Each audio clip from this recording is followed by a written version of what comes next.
equal protection of law, and then affirmative action is there, the policy of reservation is there, the policy of special benefits to be given to the different section of society is there. That is why it is believed, that India does not follow the idea of, or there is an exception to the idea of rule of law. Is it clear? Can we move forward? Everyone? Yes, we follow equity over equality. That we would discuss in next class, why we do that. Getting this? Next is diplomatic immunity. That is a universal concept. Under Vienna Convention, all the diplomats have got the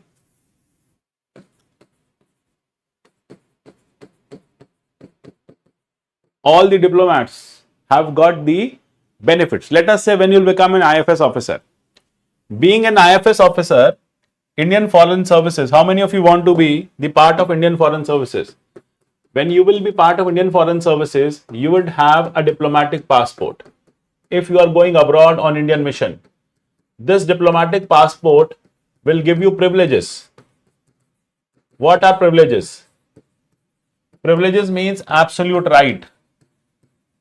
Absolute right. Whenever I use absolute, it means no restriction. Whenever I use absolute, it means no restriction. You have a fundamental right. You have rights. Let us forget fundamental rights. You have rights. Your rights can be restricted. Let us say in this chat box, I can restrict your right of chatting. I can write over here that only those questions would be asked which are necessary and which are important for the classroom or for the ongoing topic. This is called as a right has been restricted. You have right to comment in chat section, but I have restricted your right that only those comments are allowed which are important for this particular topic for this class. That means you have rights. Rights always comes with restrictions. On the other hand, privileges are absolute in nature. When I say you have privilege to comment, that means you can comment anything and everything. I am teaching, you are discussing things with your friend. I am teaching polity, you are asking the doubts of geography. I am teaching polity, you are like, sir, tell us something about your personal life. Privilege. Privilege is always a notch above as compared to rights. Rights will always have restrictions. That is why Constitution gives rights to the citizens and not the privileges to the citizens. Because the day they will give privileges to the citizens, you will have unlimited right. Unlimited right means while enjoying your right, you will always take away someone else's right. Let us say I have right to listen music, but my right to listen music is constrained by the situation and the environment I am living in. Let us say I am living next to a school. I have a school building next to my home. I cannot play DJ woofers over here. Obviously, at the time when school is going on.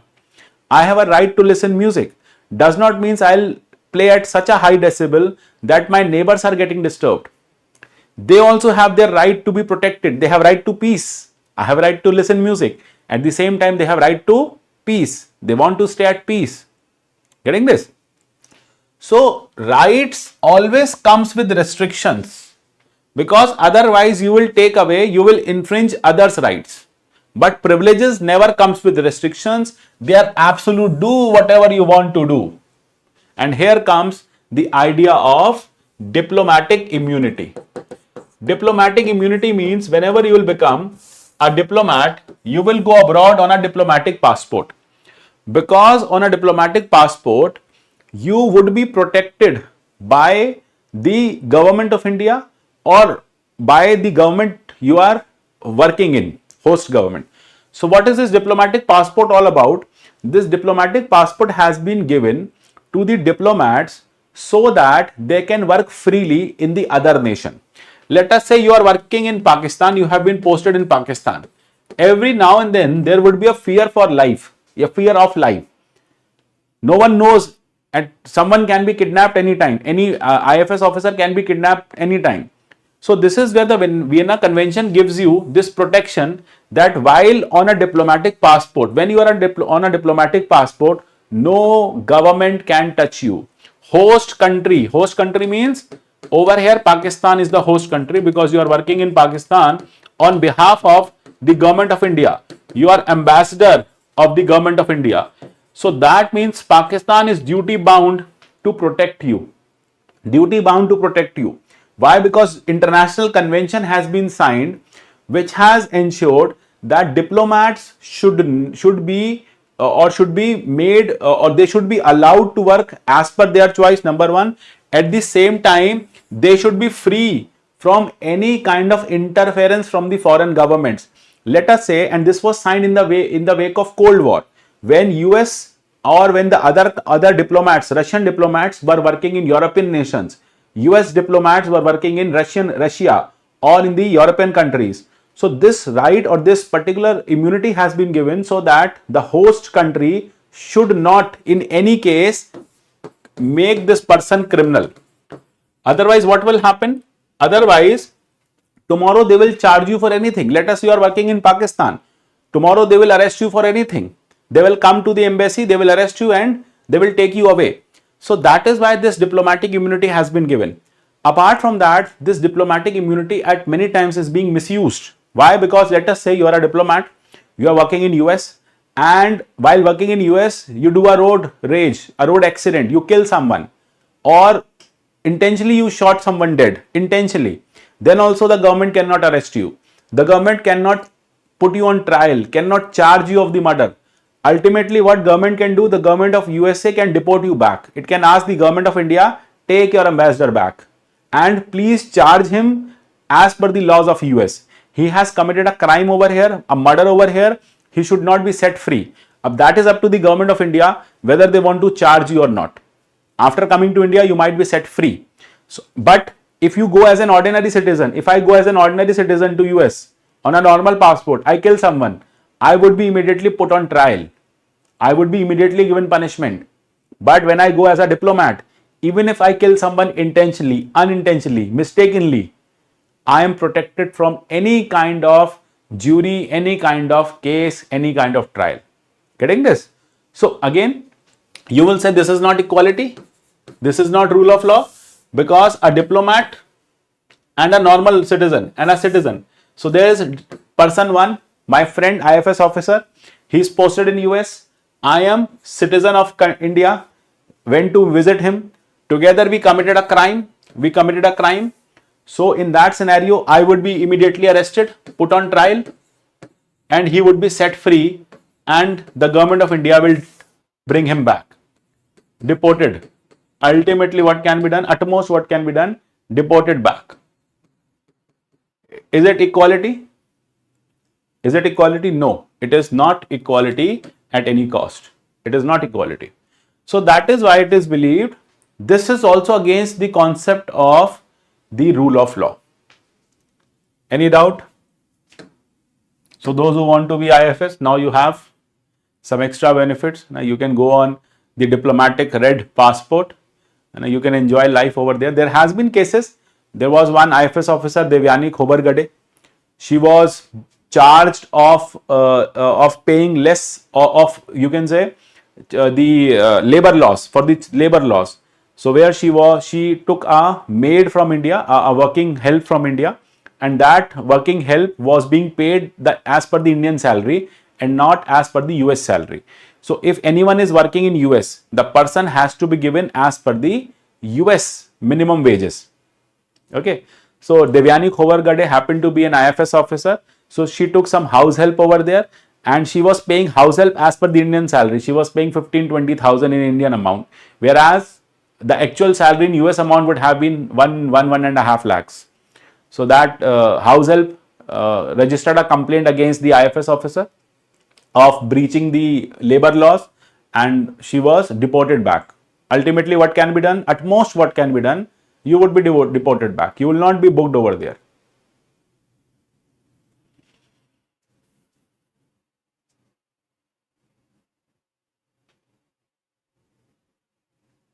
There are certain comments in YT. Okay, Nisha, I'll take this. The comment is whether if the YT class is going parallelly, you are facing issue while studying this class. What you can do is you can join the Prahar batch. That would be better, or Sankalp batch. Prahar would be better, Sankalp would be better. That is English batch. Privilege is absolute. This is what I am saying. Now, privilege is absolute. No one can touch you. The privilege can be taken away or can be given. But till the time you have privilege, let us say till the time you are a diplomat, no one can try you. No one can put you under any offense. Till the time you hold the privilege. Look, privilege obviously can be taken away. Till the time you are holding the post, you have the privilege. You are president, you have privilege. You are governor, you have privilege. You are foreign servant, you have privilege. Ambassador, you have privilege. Till the time you are on that post, privilege cannot be taken away. Obviously, when you will resign from that post, because privilege does not come with the person, it comes with the post, it comes with the institution. The day you join the institution, Indian Foreign Services as an institution, and you are posted abroad with a red passport, privilege. The day you surrender your passport, privilege gone. So privilege is not human centric, person centric, it is institution centric. It is your post position centric. So the day you are serving on a particular post, there is a privilege. Till the time you are serving as ambassador to the United States by the government of India, ambassador of government of India to the United States, privilege will not be taken back. The day government wants you to resign and come back, the day you land back, privilege would be taken back. Or it can also happen on that particular position, the government can stripe off, take away your privilege and can ask the US government to try you. Fine. So till that time you have privilege, it is absolute. Then next is criminal immunity. The same happens with the governor and the president and the Raj Pramukhs. This was included from the British system only. The day till the time you are president, till the time you are governor, you would not be charged criminally, you will not be held criminally liable for any offense you have done, any action you have done. There cannot be any civil action against you. And at the same time, no one can arrest you, because here you are not a person, you are an institution, you are a position. So this particular criminal immunity has been given to ensure that the governor or the president are not arrested and their position is not vitiated. Their position is protected. So till the time you are acting, you are a sitting governor, you are a president of India, you will not be arrested for any offense you have committed. Obviously, in that scenario, you would be asked to resign. You would be asked to resign and then a criminal action can be initiated. Fine. And then comes the privileges. Member of parliaments. You must have seen that member of parliaments can say anything in the parliament. They have abused as well. And no one can book them. Till the time you are member of parliament, sitting in parliament, you have all the privileges. You can say anything about let us say, I am a normal citizen. I cannot say anything about any businessman. I cannot say that businessman is a thief. But let us say I am a minister. I am member of parliament. Minister nahi, member of parliament. I am sitting in parliament. I am an MLA. Till the time I am in parliament, I am the MLA. I am the part of any debate of the parliament. I can say whatever I feel like. Privilege. We'll discuss all of these in great detail. So don't worry. Don't think that we are just touching these topics. We would be doing in great detail.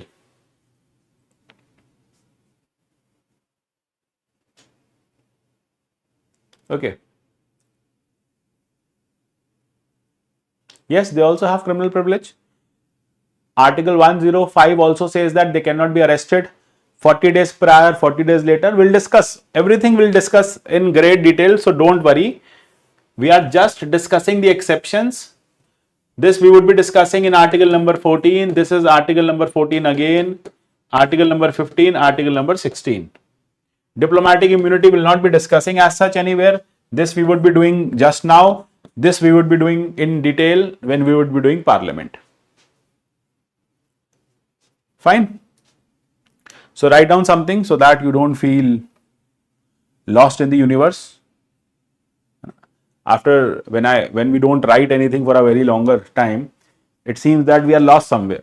And that moment we start writing, we are able to connect everything. Write down. You must have drawn this. Point number 1. Equality is not an absolute concept in India. Equality is not an absolute concept in India because under Article 14,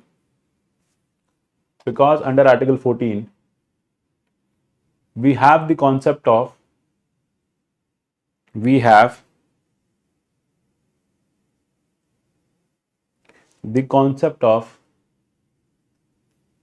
equal protection of law.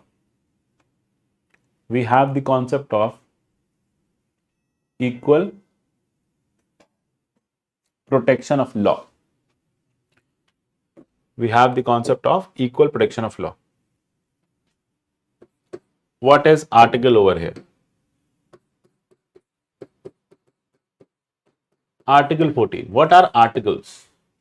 Look, articles are nothing but the numberings are given in the Constitution through which different articles have been arranged. Why are they called articles? They are called articles because individually they can also form a singular law. Article number 14, it can be expanded to form a law on equality. Article number 17 has been expanded to form a law on untouchability. So that is why the term article is written over here. Article, they can be separated. They are separated from each other. They are again important. They can be made into separate articles or separate points. Fine. So that is why they are termed as articles.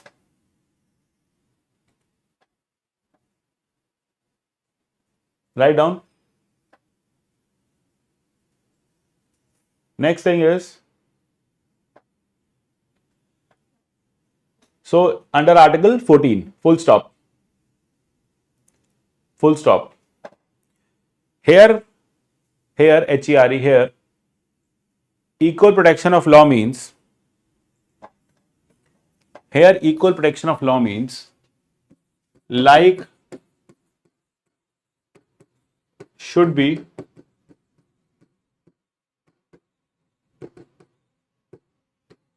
treated alike. Here, equal protection of law means like should be treated alike. Equal protection of law means like should be treated alike. Now, what is like should be treated alike? Like means people who are similar. Let us say similar cutoff. OBC, similar cutoff. So they have, all the OBCs have to contest as per their cutoff. SCs have to contest as per their cutoff. STs have to contest as per their cutoff. That means for all these three categories, cutoff are different. So likes, SCs are competing with SCs. STs are competing with STs. Okay, they have their own cutoff. Generals are competing with generals. So like are being treated alike. Those who are similar are getting the similar treatment. Otherwise, what is the opposite side? Everyone is being treated alike. Everyone is being treated alike means complete equality. Absolute. Here, no. Different categories have different treatment. Someone can ace the exam at 100 marks. Another one will have 55, 60 marks. Another one will have 80 marks. So this is how the difference is. So that is called as like have the similar treatment. Done with this point? Write down, for example, For example, affirmative action or reservation policy. For example, affirmative action or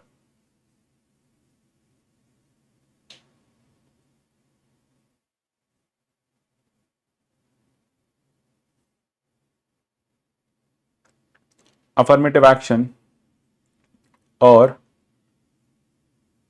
reservation policy. Fine. Done. Next comes number 2. Affirmative action. This we would be doing in detail. What is affirmative action? Why it is called as affirmative action? Affirmative action is nothing where you affirm the differences in the society. Why reservation has been accorded, why it has been given? Because we have affirmed that there are various kinds of backwardness in the society.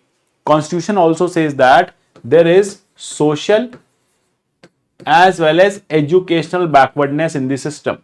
So that means we are understanding the backwardness, and because of this backwardness, we have granted, the government or the constitution has granted reservation. This is called as affirmative action. You affirm and you act. You highlight, you understand the difference and you act accordingly. So reservation is that action. Understanding the difference is affirmation. Fine, affirmative action. Done. Number 2, Article 15 and 16. Article 15 and 16 says that state will protect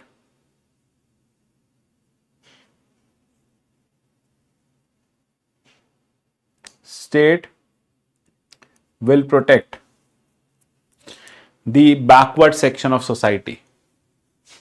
How that would be done, we'll discuss this in detail later on. The backward section of society. So all these articles we would be doing in detail, I'm saying again and again. So don't worry, you just go through these dictations currently. Backward section, protection of backward section of society. Backward section of society. Next is Article 104. Next, third point, Article 104, Article 194. Sorry, 105, not 104. Sorry, 105, 194. Article 105, 194 gives privileges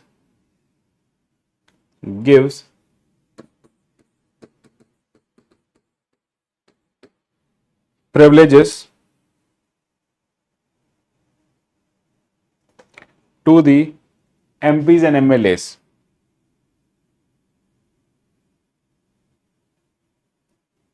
To the MPs and MLAs. Give privileges to the MPs and MLAs. Done. Next, Article 361. Article 361 provides legal immunity,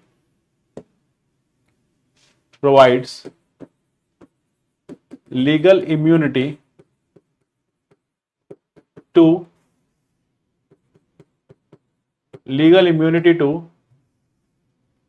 President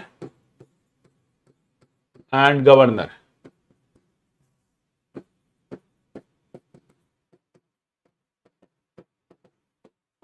President and Governor. Any doubt?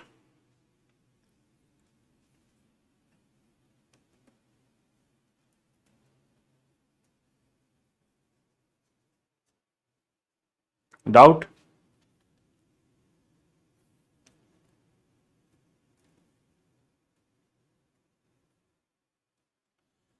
So I'm presuming everything is fine with your at your end. Okay, so write down. What is 361? 361 clause 361 says that president and governor are not answerable.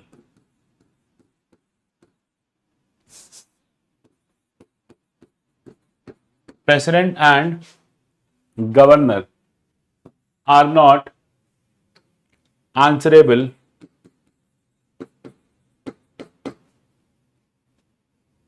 to any court, to any court, to any court for performance of their duty. Let us say if tomorrow the president fails to sign something or doesn't want to sign something, doesn't want to sign any law, doesn't want to sign any order, doesn't want to come up with any executive order, doesn't want to impose emergency, whatsoever is the case. So in that scenario, the Supreme Court or any court in the country cannot push the government, the president to do their task. Okay, so they cannot be pushed ki sign this. They are not answerable to any court for exercise and performing of powers and duties of their office or for any act done by them in exercise and performance of those powers and duties. Let us say, why not answerable? Because number one is that they hold a very important position. The post is highly important.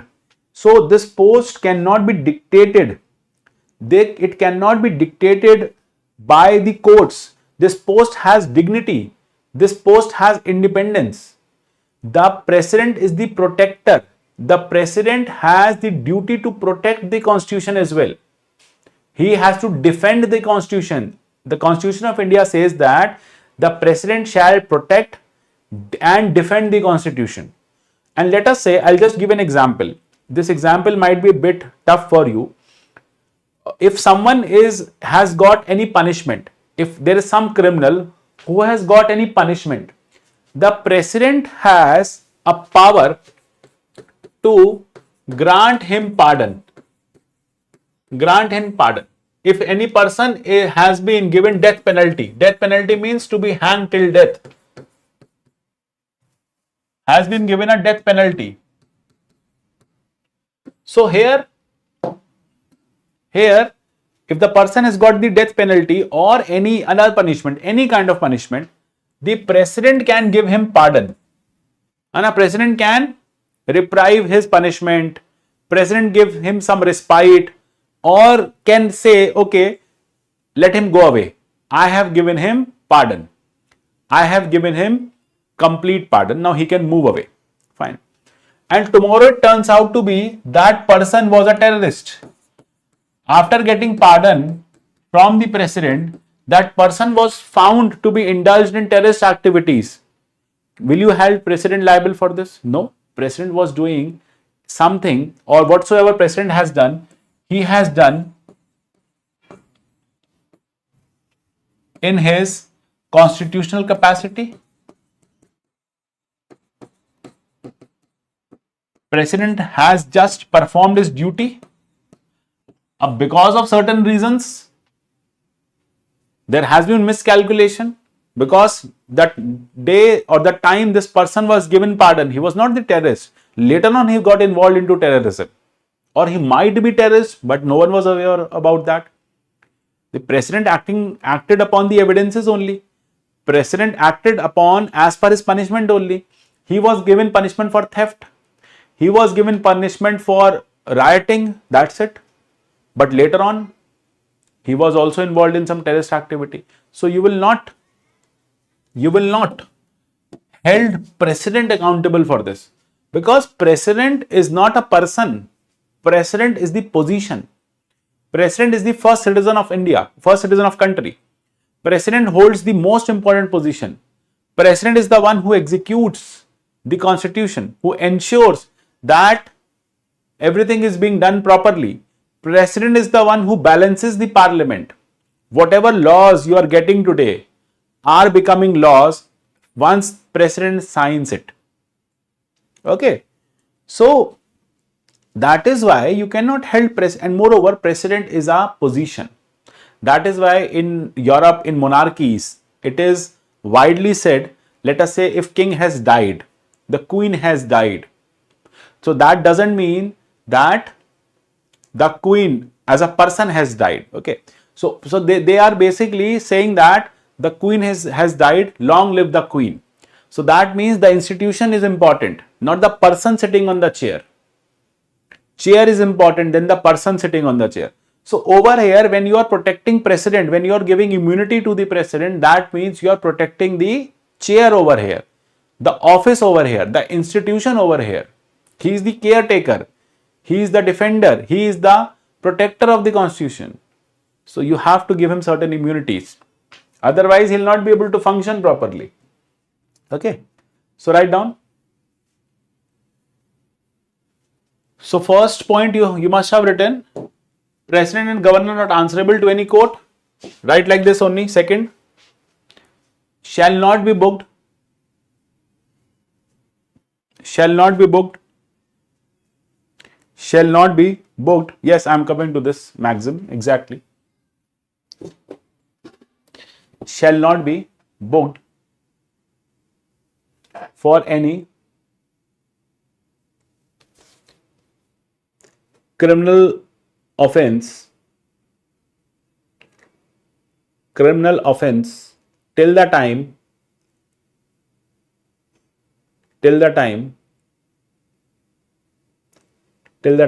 he or she is in office. He/she is in office. Okay. And will not be arrested.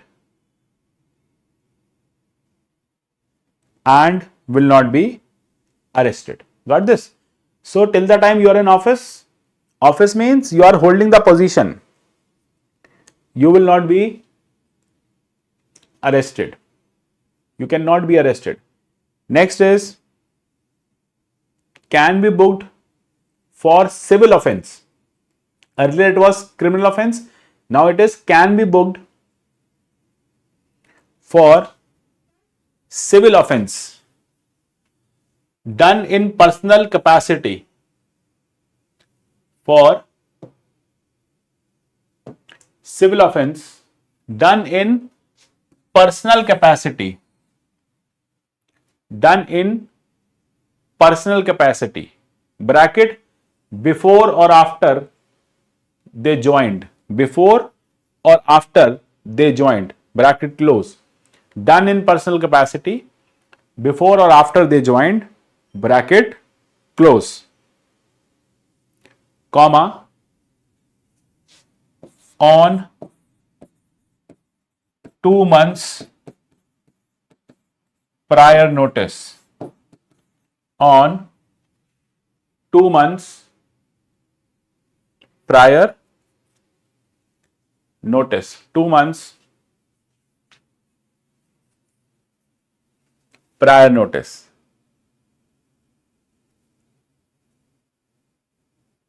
Two months prior notice. Clear? 2 months prior notice. Now what is this? Let us say, what is civil offense? Civil offense, what is the difference between civil offense and a criminal offense? First, let us discuss this. Civil means breach of contract. Let us say we have taken money, and you have paid the money. So there is a contract between us that I have to teach as per UPSC standard, and you can, and in case if you don't find the classes as per the standards you were looking for, you can ask for a civil breach. You can ask for compensation. You cannot hang me for this. This is civil offense. Okay, I have promised you certain services. You are not happy with the services. Take the compensation and the matter is done. Civil offense. Criminal offense means crime. Crime. So breach of constitution, breach of contract, sorry. What can be done? Compensation can be given. At most compensation, or court can ask me to teach again, conduct the classes again, or give them a new batch, give them access to some more content. Compensation. Crime, so here like murder, criminal offense, etc., theft, here there is punishment. What kind of punishment? Jail term plus or penalty or both, or penalty or fine, monetary fine or both. Most of the cases it is punishment or fine or both. That depends upon the judge or the quantum of the degree of crime. If it is a theft, different punishment. If it is a murder, it's a murder, then different punishment. Okay. If it is culpable homicide, matlab I don't want to kill someone, I was never intending to kill someone, but somehow mistakenly I killed someone. So that is culpable homicide. So don't get confused with these sentences. Homicide. Homi means human. Side means killing. Killing of human by human is homicide. So depending on the degree. So what we have discussed, that precedent for the criminal offences, if president has committed some criminal offence, obviously immediately no criminal proceeding would be initiated against him. He would be asked to resign, or he would be impeached. He would be removed from president office. Only then the criminal position or the criminal charge would be started. And when it comes to civil case, yes, for personal capacity, personal breach of contract, let us say president has taken loan while he or she was not the president. Now the president is not repaying it. So there might be some civil action. So in that scenario, you have to give 2-month notice to the government of India that we are the banks, we were looking for the money, the president has to return our money and is now denying to return our money. So we are going to initiate the civil proceedings against the president soon. So this is a notice of 2 months. We would start this in 2 months. Done. Next, write down purpose of Article 361. So that will, purpose of Article 361.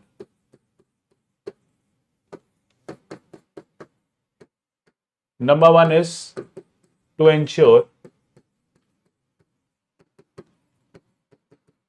dignity and independence of office.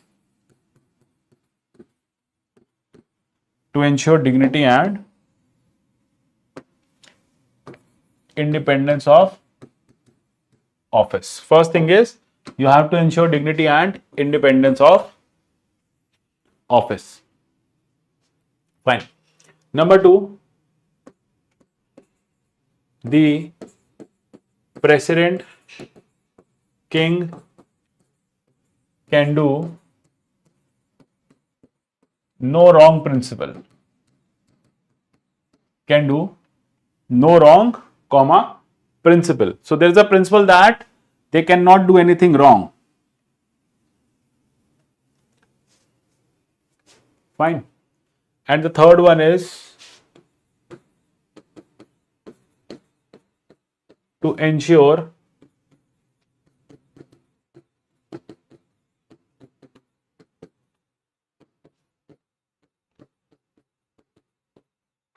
continuity in their working. To ensure continuity in their working.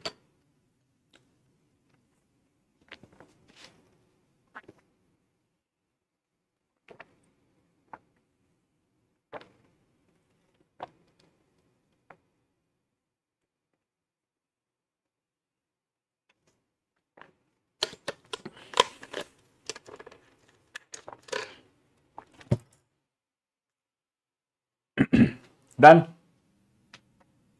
Any doubt? So this also makes 361 complete.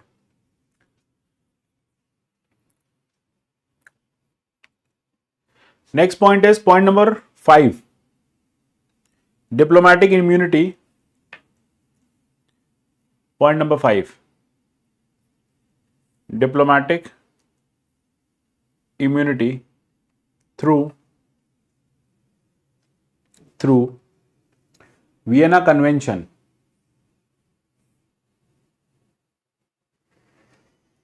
on Diplomatic Relations 1961. Vienna Convention on Diplomatic Relations 1961. Vienna Convention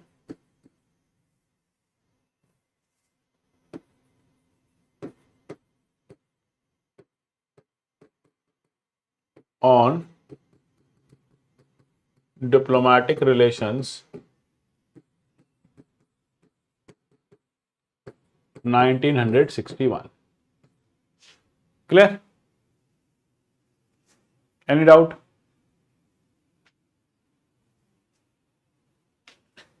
Now, so we can mark this topic as complete. In case if you have doubt, you can raise your doubts. And once this topic ends, try to leave half page and then write a new topic. Whenever we are going to finish any topic, whenever we end up any topic, complete any topic, do leave one page so that in case there is some updation, in like some future updation, some content you must have gone through in your newspaper, you can add in that particular section. Fine.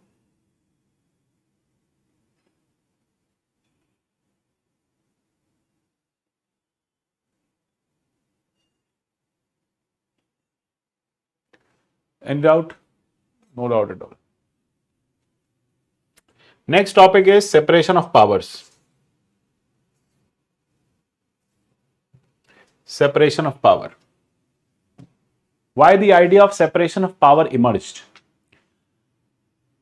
For this, first we need to understand that how power was concentrated in just one single institution. During the monarchy times, during 17th century, 18th century, 16th, 17th, 18th, or any century if you talk about, before the democracy came, the power was concentrated only in one institution, that was king. King was everything. Monarchy was everything. So power was highly concentrated in one person, one chair, one post, one institution. And that was king, that was aristocrats, the group of king, the ministers of king, the king himself, his important ministers, his aristocracy, whatsoever was the case. So you can say that at one point of time, the power was highly concentrated. Power was concentrated. Concentration in one hand. So this was the power center. This power center was deciding everything. What is to be done? What is not to be done? What is to be done? What is not to be done? Fine. Vienna Convention, no, Vienna Convention is not part of our syllabus. So it is on diplomatic immunity. Let us say it was signed in 1961 because of the advent of Cold War to protect the diplomats of the nations in international missions. Okay.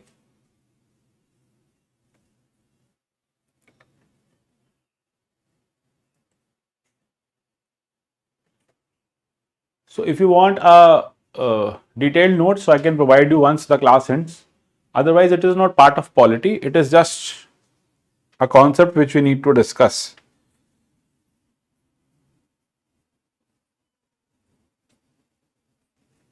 Why? Because the diplomats were facing a lot of coercion.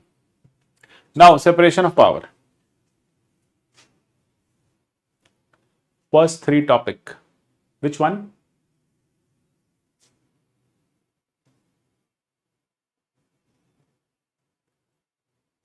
Equal protection of law, equality before law, and affirmative action.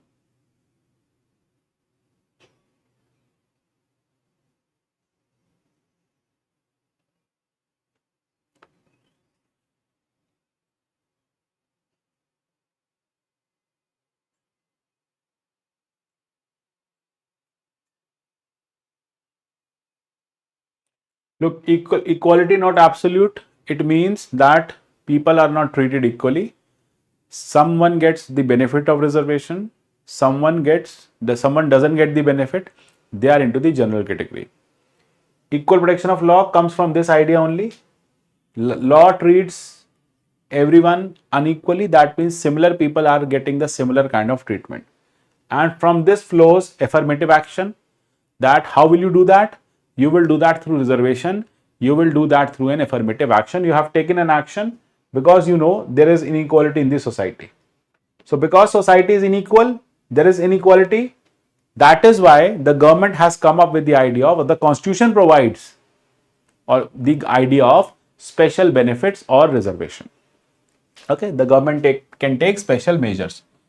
Now, separation of power, the term has emerged from the concentration of power.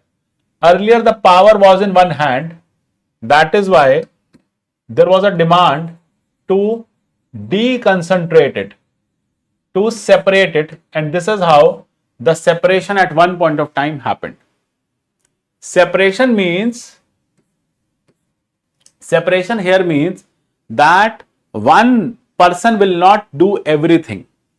Earlier, king was the legislature. What is legislature? King was the legislature. This is the king. So, king's powers. He was the legislature. Here, legislature means make laws. Then he was the executive. Executive means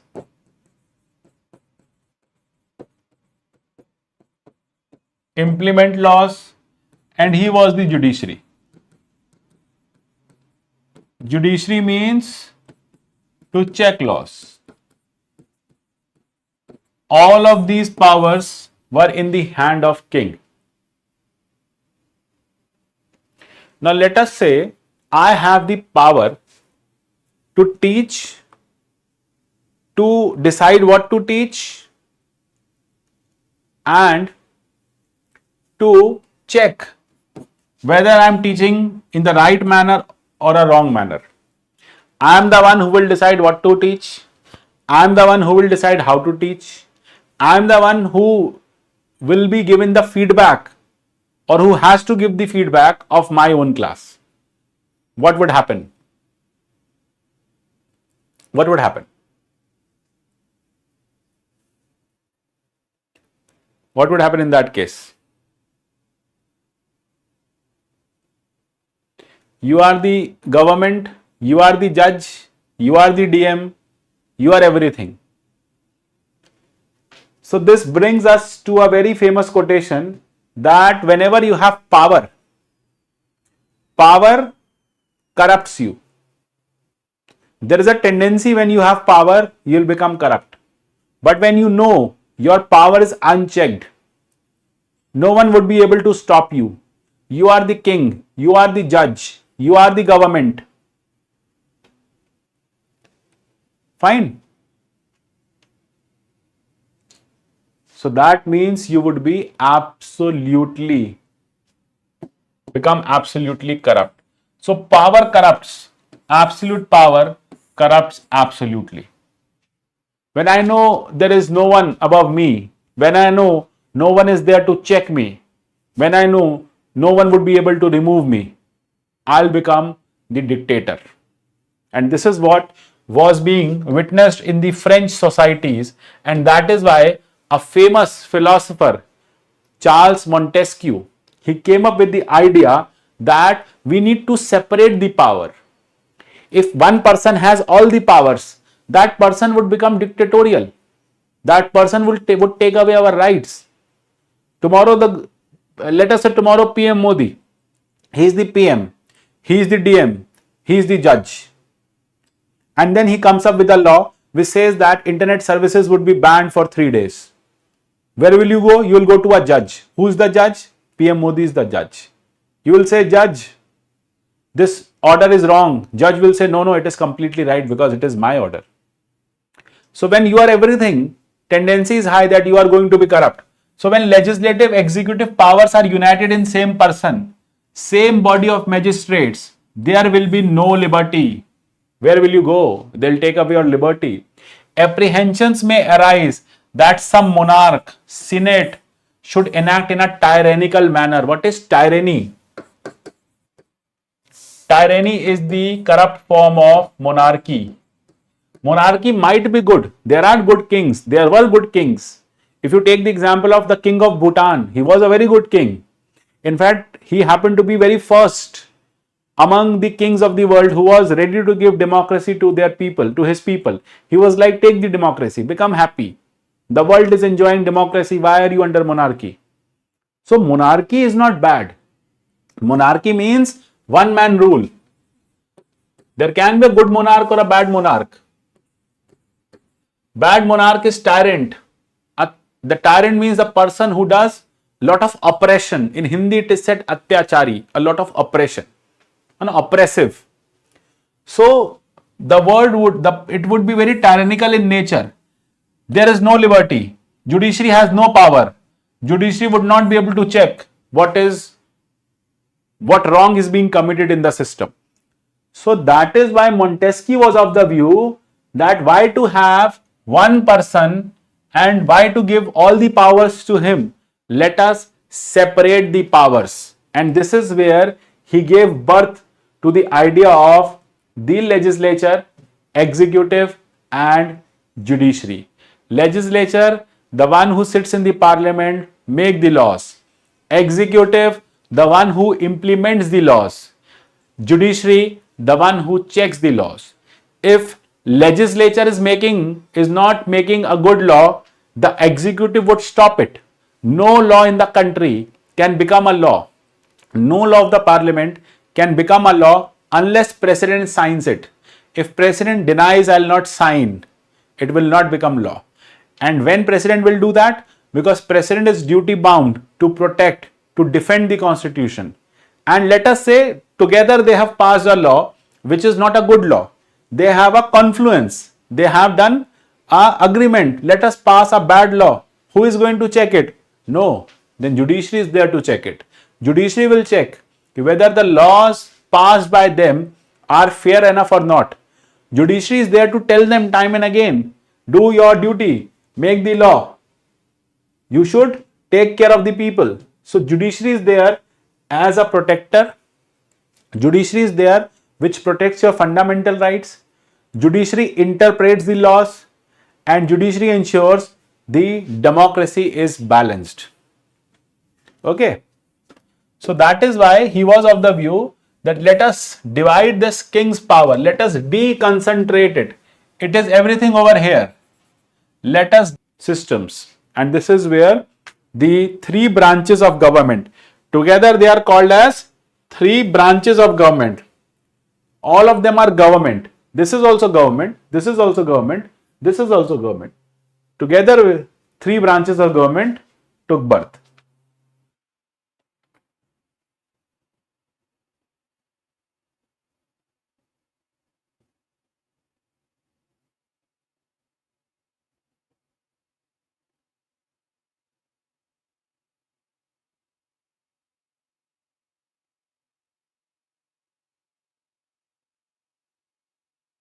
Done.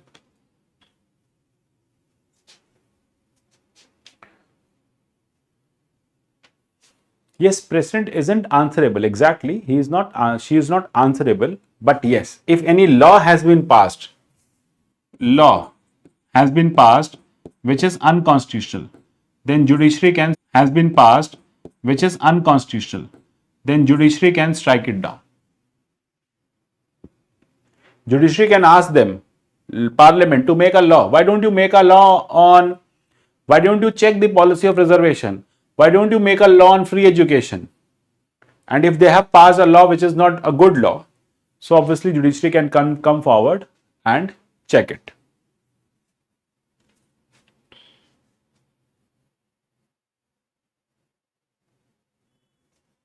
Any doubt?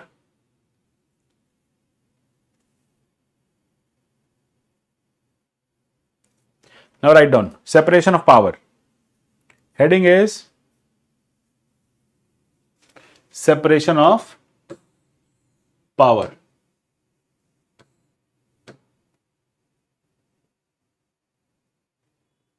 According to Montesquieu,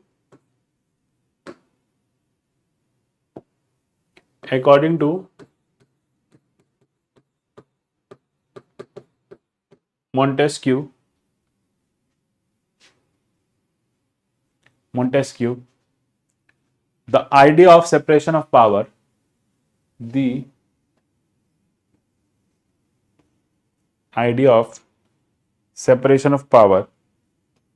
will ensure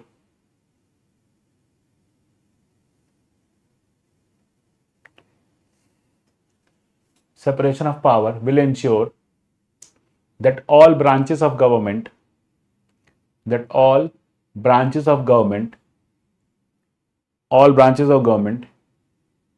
will be able to function efficiently. All branches of government will be able to function efficiently and will also avoid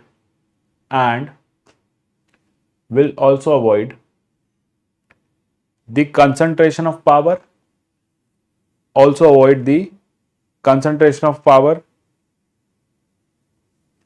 and its abuse.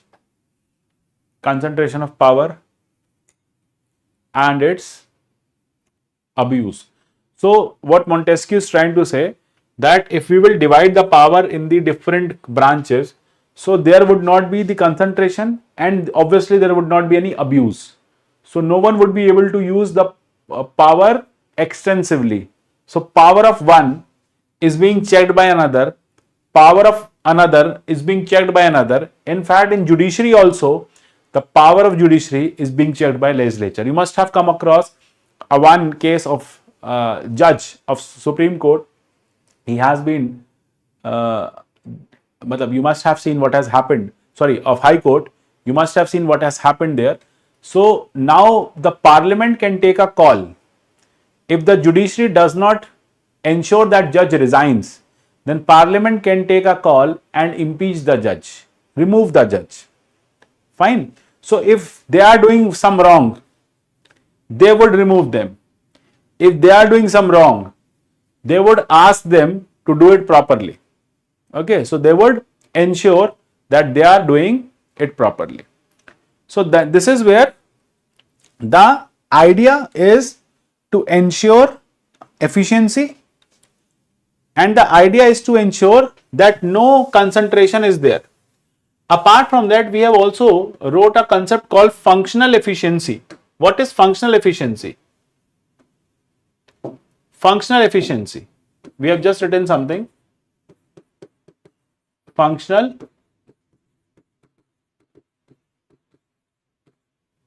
efficiency. Now, what is functional efficiency? Functional efficiency means that you are trained to be a judge. So that means you will judge the laws. You are trained to be a legislator. You will make the laws. So that means you are functionally efficient. You have been given a function. Just like I am the teacher of polity. So why they have differentiated, why they have kept separate teachers? For polity one teacher, for history, economy, so on and so forth, so that every teacher would be able to function efficiently. If every task has to be done by one person, so they would not be able to, they will not be very efficient in their task. So that is why these people have to be separated from each other. Let us say you are running a company. So you have a different finance head, you have a different accounting head, then you have an HR. You cannot presume that HR would be able to do the finance functions, finance would be able to manage the HR functions, HR would be doing the accounting functions. That is not possible. So functional efficiency means that they are efficiently doing their functions and the task would be done efficiently and swiftly. Parliament will make the law and sleep. Executive will execute the law and sleep. Judiciary will only check the law. Judiciary is not concerned about making the laws, and Parliament is not concerned about judging the people or giving the judgments, ensuring the resolution of disputes. Parliament is not duty bound. Parliament has only one task to do: make the laws. Doing that. I know my task is to come and teach polity. I am doing that. So what I have been doing, I have been reading the polity content day in, day out. So even if a question comes in the class, that would be polity. So I am efficient. But if I don't know what I have to do today, so I'll come in the class and the student would be like, sir, today we'll study history. Then I'm confused. I was revising polity since morning. Now you're asking me to teach history. I'm not trained to teach history. So there would be a lot of goof up. I'll not be able to deliver quality. I'll not be able to satisfy your questions.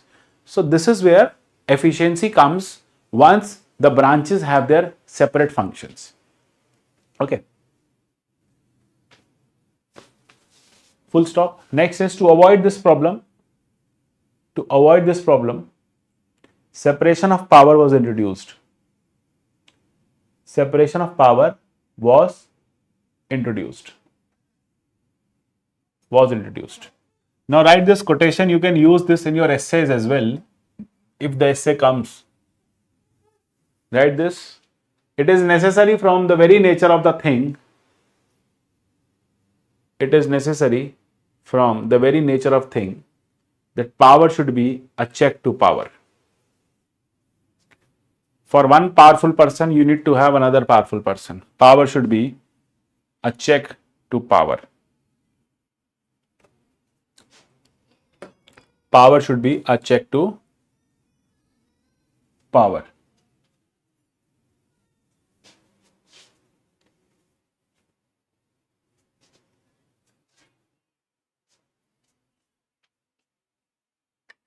Check to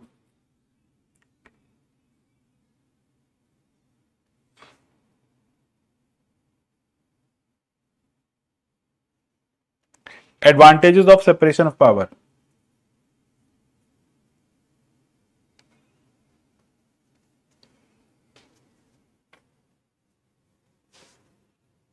Advantages of, next heading is advantages of separation of power.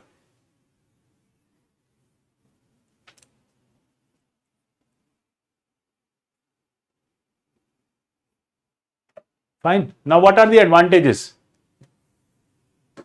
Number one, ensures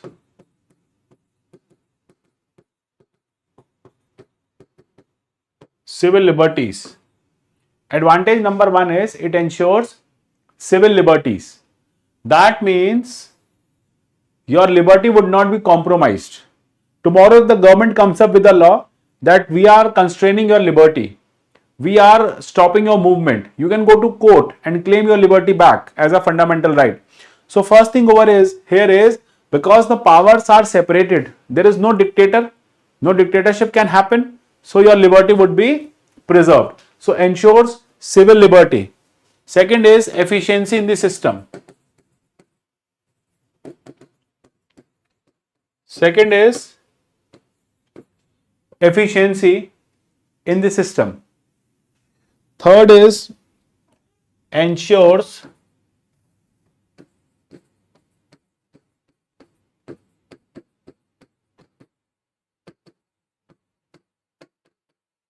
specialization. Ensures specialization. Next is protects democracy. Protects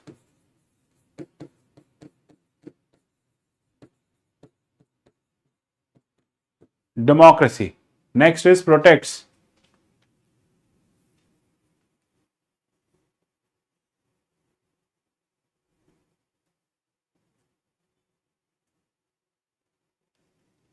democracy. Done.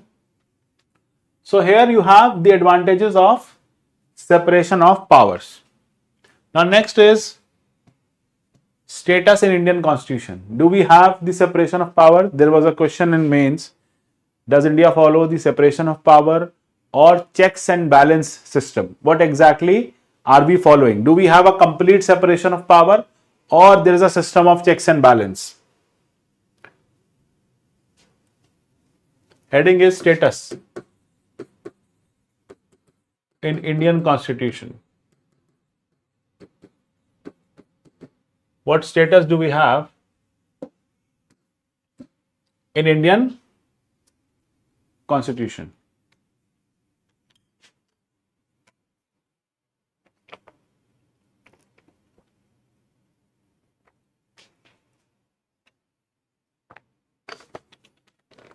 Look, judiciary has power.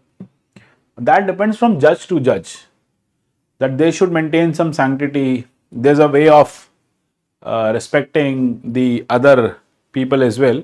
But again, that is up to the judge, that how he is.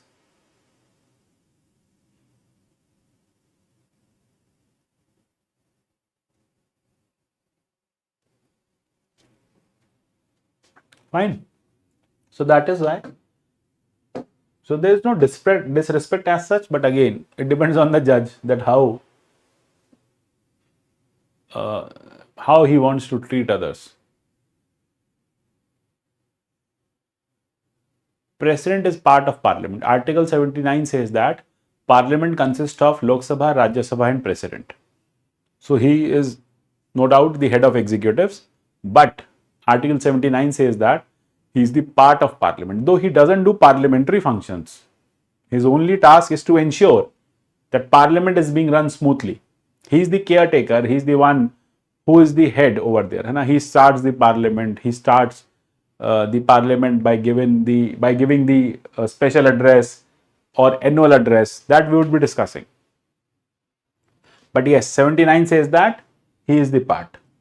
He doesn't sit in the Parliament, but he is an essential part, and that is to ensure checks and balance. This we will be discussing now. Status in Indian Constitution. Do we have the separation of power? No, we do not have the term separation of power mentioned in the Constitution. Nowhere in the Constitution the term separation of power is literally mentioned. It is not written anywhere. But yes, you can identify it through few articles. Article number 51, article number 50, article number 50, article number 122, 121, 122, similarly 211, 212. So these articles talk about the idea of separation of power. But if, let us say, tomorrow in prelims there is a question that the term separation of power is mentioned in the Constitution, you will say no, it is not mentioned in the Constitution. But can you identify whether it talks about separation of power? Yes, it talks about separation of power. Let us see article number 50 of the Constitution, and this is where I'll give a glimpse that how the articles are drafted.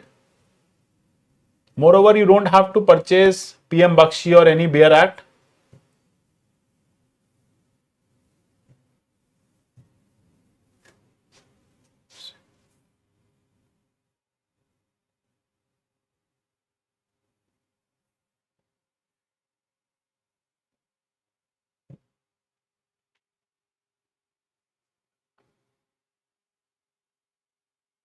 If all three are wrong, then we are on the mercy of God. Separation of judiciary from executive. Is it visible? Article 50, separation of judiciary from executive. The state shall take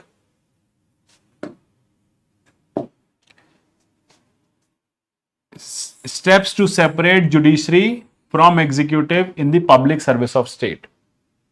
Okay. Why this happened? Because in the British era, judiciary and executives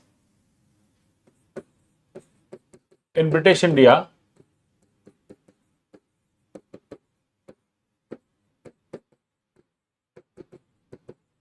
judiciary executives were under same office. The judicial functions were being done by the magistrate as well. That is why we say magistrate. So magistrates were doing the judicial functions as well, and they are doing the executive functions as well. Look, Britishers were least interested in judging, in giving justice in the nation. They were only interested in looting the nation, taking out the funds, taking out the money from here. So they gave the same power to the magistrate. Magistrate was doing the judicial functions and the same magistrate was doing the executive function. So the day the constitution was implemented, it was made a DPSP. What is DPSP? We'll discuss later at later stage. You just understand it was made a point under Article 50 that as soon as possible we should separate the judiciary from executive. There should be separation. Okay, so the term separation of power is not mentioned, but yes, number one, Article 50 says, Article 50 says that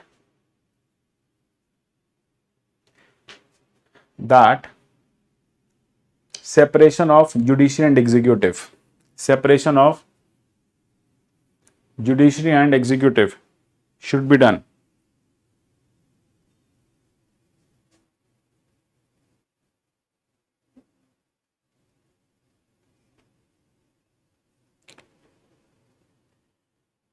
Executive should be done. Separation of judiciary and executive should be done. Bracket, though not explicitly mentioned, though not explicitly mentioned anywhere else in constitution. Though constitution does not mention there should be a complete separation of three branches, but it only mentions this as a DPSP. This has been achieved. We have achieved this. You have a judicial magistrate as a district on the district level. The judicial magistrate takes care of your judicial functions, criminal issues, civil matters. But when it comes to the district magistrate, he takes care of the implementation of the laws of the parliament. Judiciary is there to judge, give the judgment, ensure justice. District magistrate is there to ensure the laws of the parliament, the schemes of the government are implemented, law and order at local level is managed, and other executive functions. That is why they are the executive authorities. They execute what parliament wants them to do. Judiciary judges, gives you justice whenever there is failure or whenever there is failure of any justice or whenever there is some crime. So this is where the judiciary helps in giving justice and executive helps in executing the task. So next, number 2, Article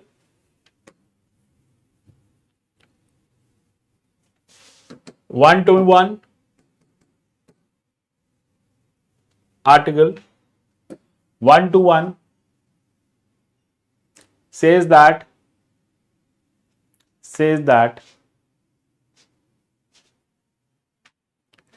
judiciary and parliament should not interfere in each other's domain. Non-interference clause in each other's domain. Bracket also Article 122. We'll just go through this article quickly.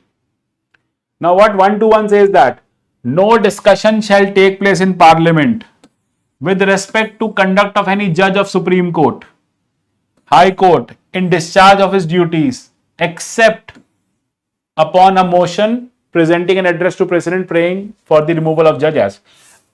Otherwise, let us say, if you are not removing any judge, if there is no removal going on, so the parliament cannot discuss the conduct of judge. Tomorrow parliament cannot sit and discuss, oh, Chief Justice is not good, he has done this wrong, and he has been doing a lot of dictatorship, he has been giving a lot of dictatorship, he has become a highly dictator, or he has been doing dictatorial task. Okay, so this cannot be done. So parliament cannot enter into the domain of the courts. Similarly, the court will also not enter the domain of parliament. Court will not discuss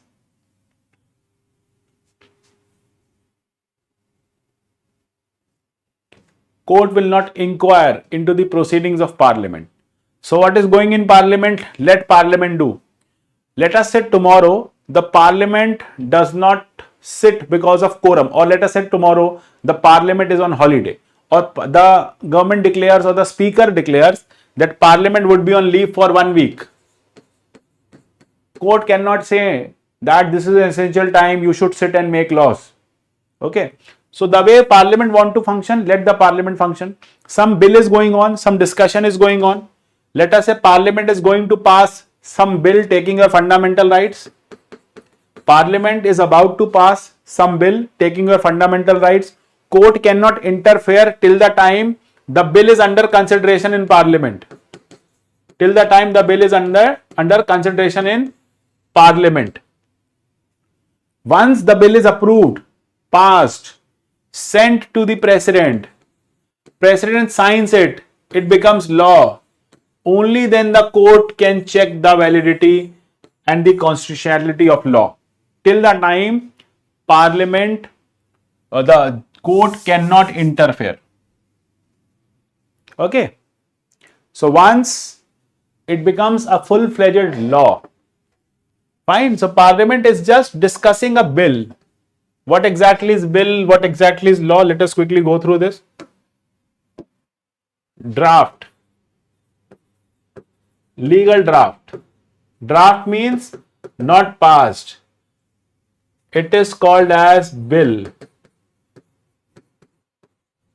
Parliament. President. Once president signs, only then it is law. Final. This is the final outcome. Fine. So what is bill?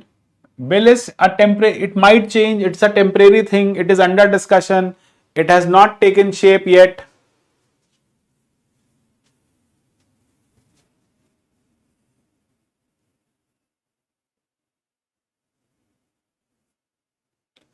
Clear?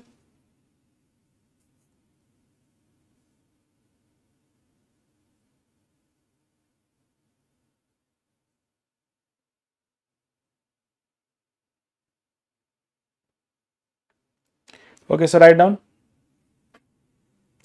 Bracket non-interference method. Bracket is non-interference method. Write down point number 3. Any confusion till now?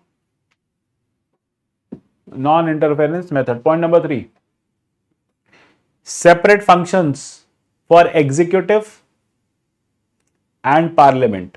So constitution defines a separate chapter of parliament and a separate chapter of executive. Separate functions for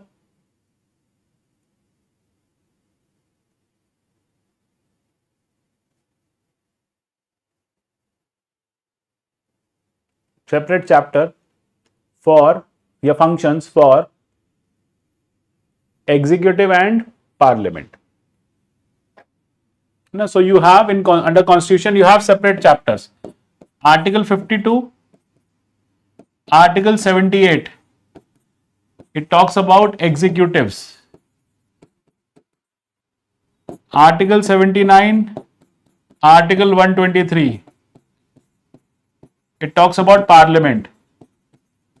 So the constitution has divided their functions. So that means both of them have different powers and functions. So this is example. You can write down example. Separation of functions, oblique powers. Separation of functions, oblique power. Look, separation of functions, oblique power. Till the time any bill, let us say, what exactly is the condition of Waqf bill currently? You must have heard a lot about Waqf going on everywhere. It is a bill currently. That means it is within the parliament or it is with the JPC, whatsoever is the condition. It is not yet passed. Not yet passed. Bill means not yet passed. Have you heard a single word from judiciary about Waqf? No. Till the time president doesn't sign it, judiciary cannot inquire it. I'll discuss one case, Raja Rampal case at later stage, where judiciary has said we cannot inquire in parliamentary proceedings because Article 122 debars us, stops us. Judiciary has not said anything about the work as of now, the bill as of now. Once it becomes a law, judiciary will then review it, see it whether it is against the fundamental right or not, whether it is constitutional or unconstitutional. Can Parliament pass such laws? What would be the effect of such laws? But till the time it does not become law, judiciary cannot discuss this. This is out of the hands of judiciary. This is called as separation of power.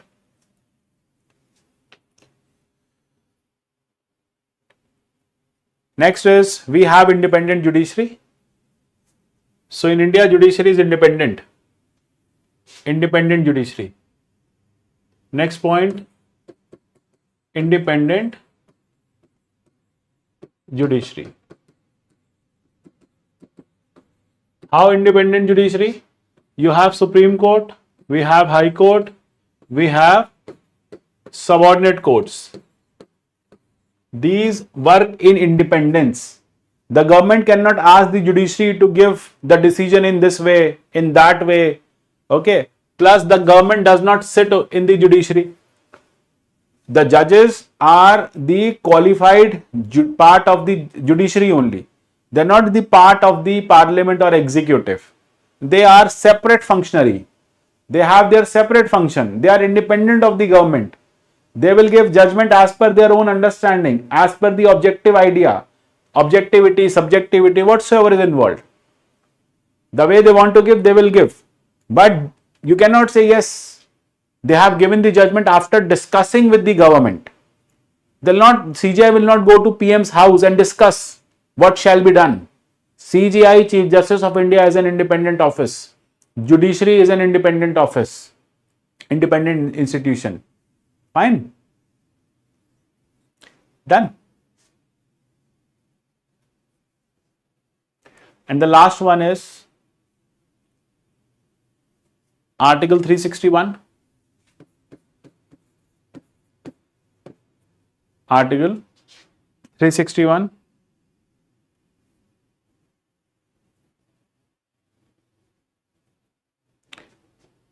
President Governor is not answerable. President Governor is not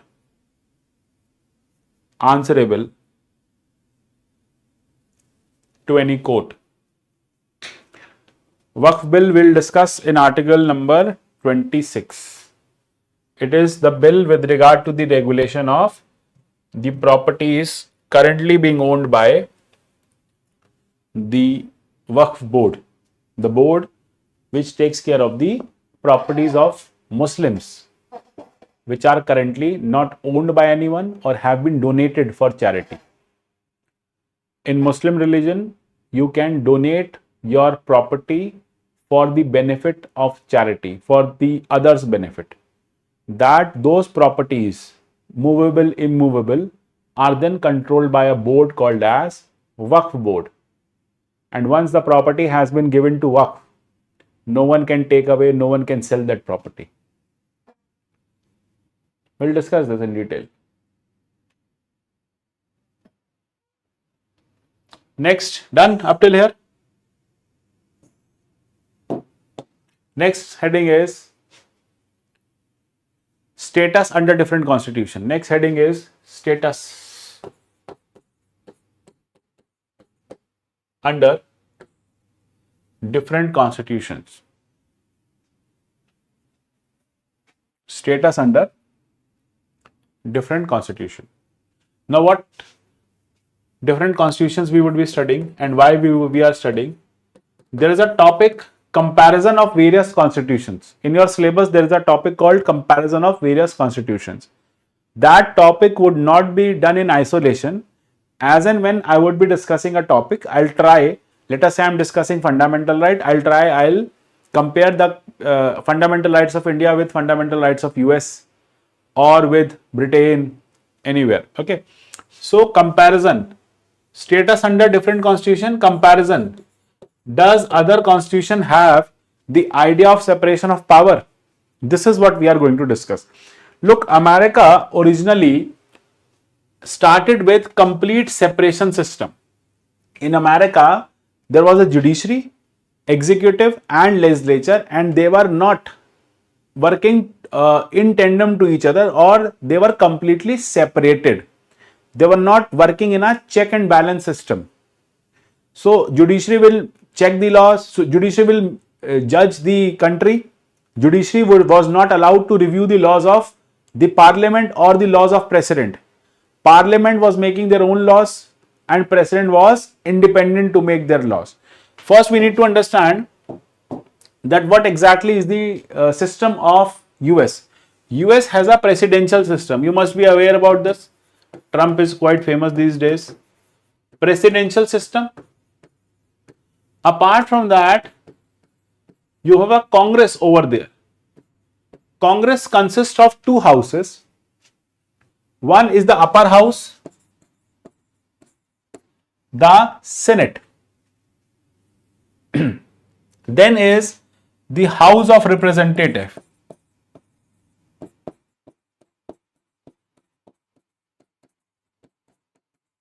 In US, people elect the president because it is a presidential system. That means one person rule everything. One person is the ultimate person of deciding what will happen, what will not happen. Plus you have the Supreme Court of US. It is called as SCOTUS. Supreme Court of US to take care of constitutional laws. And then you have federal judiciary, the state judiciary.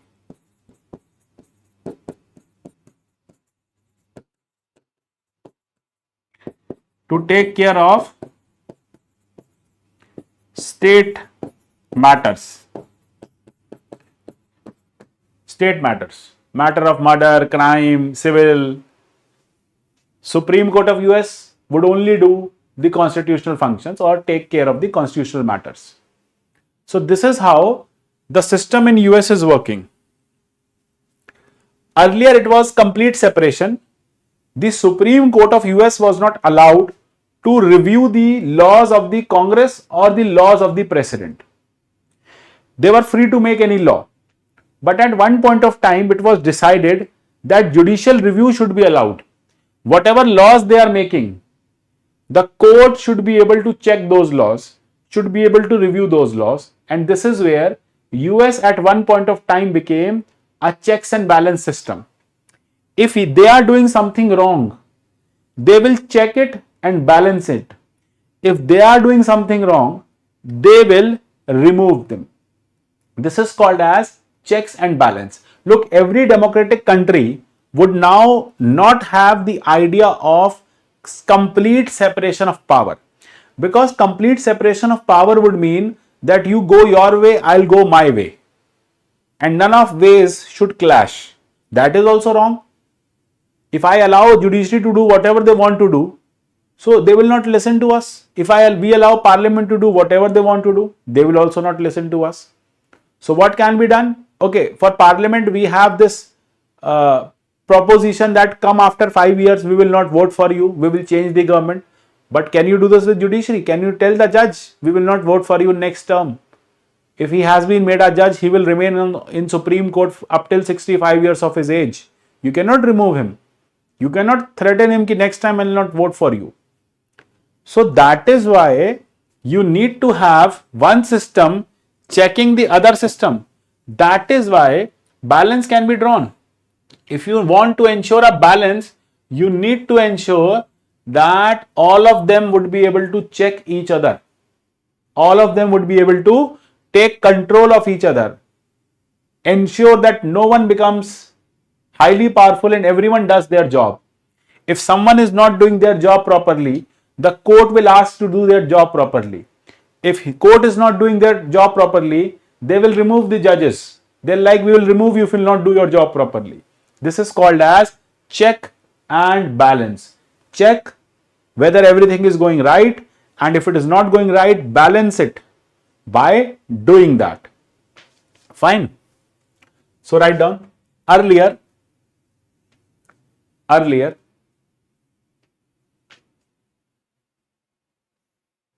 US followed complete separation of power. Complete separation of power.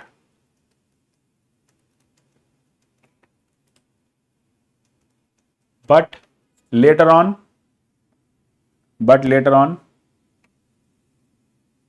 it was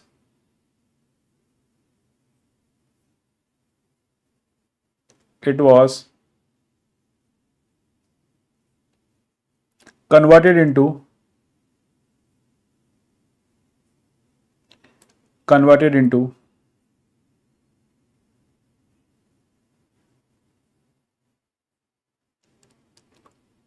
checks and balance.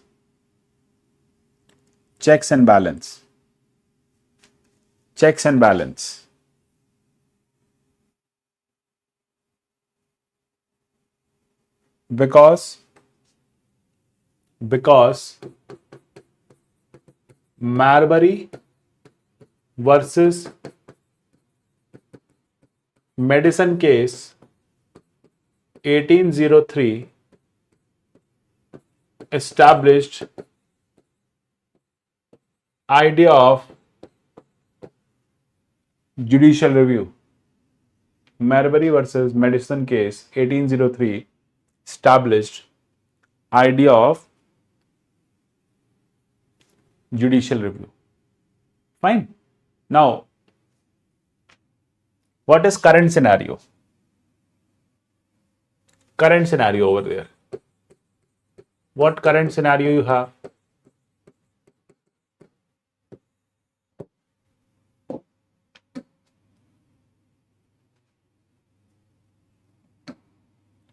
Now, what currently is being done over there?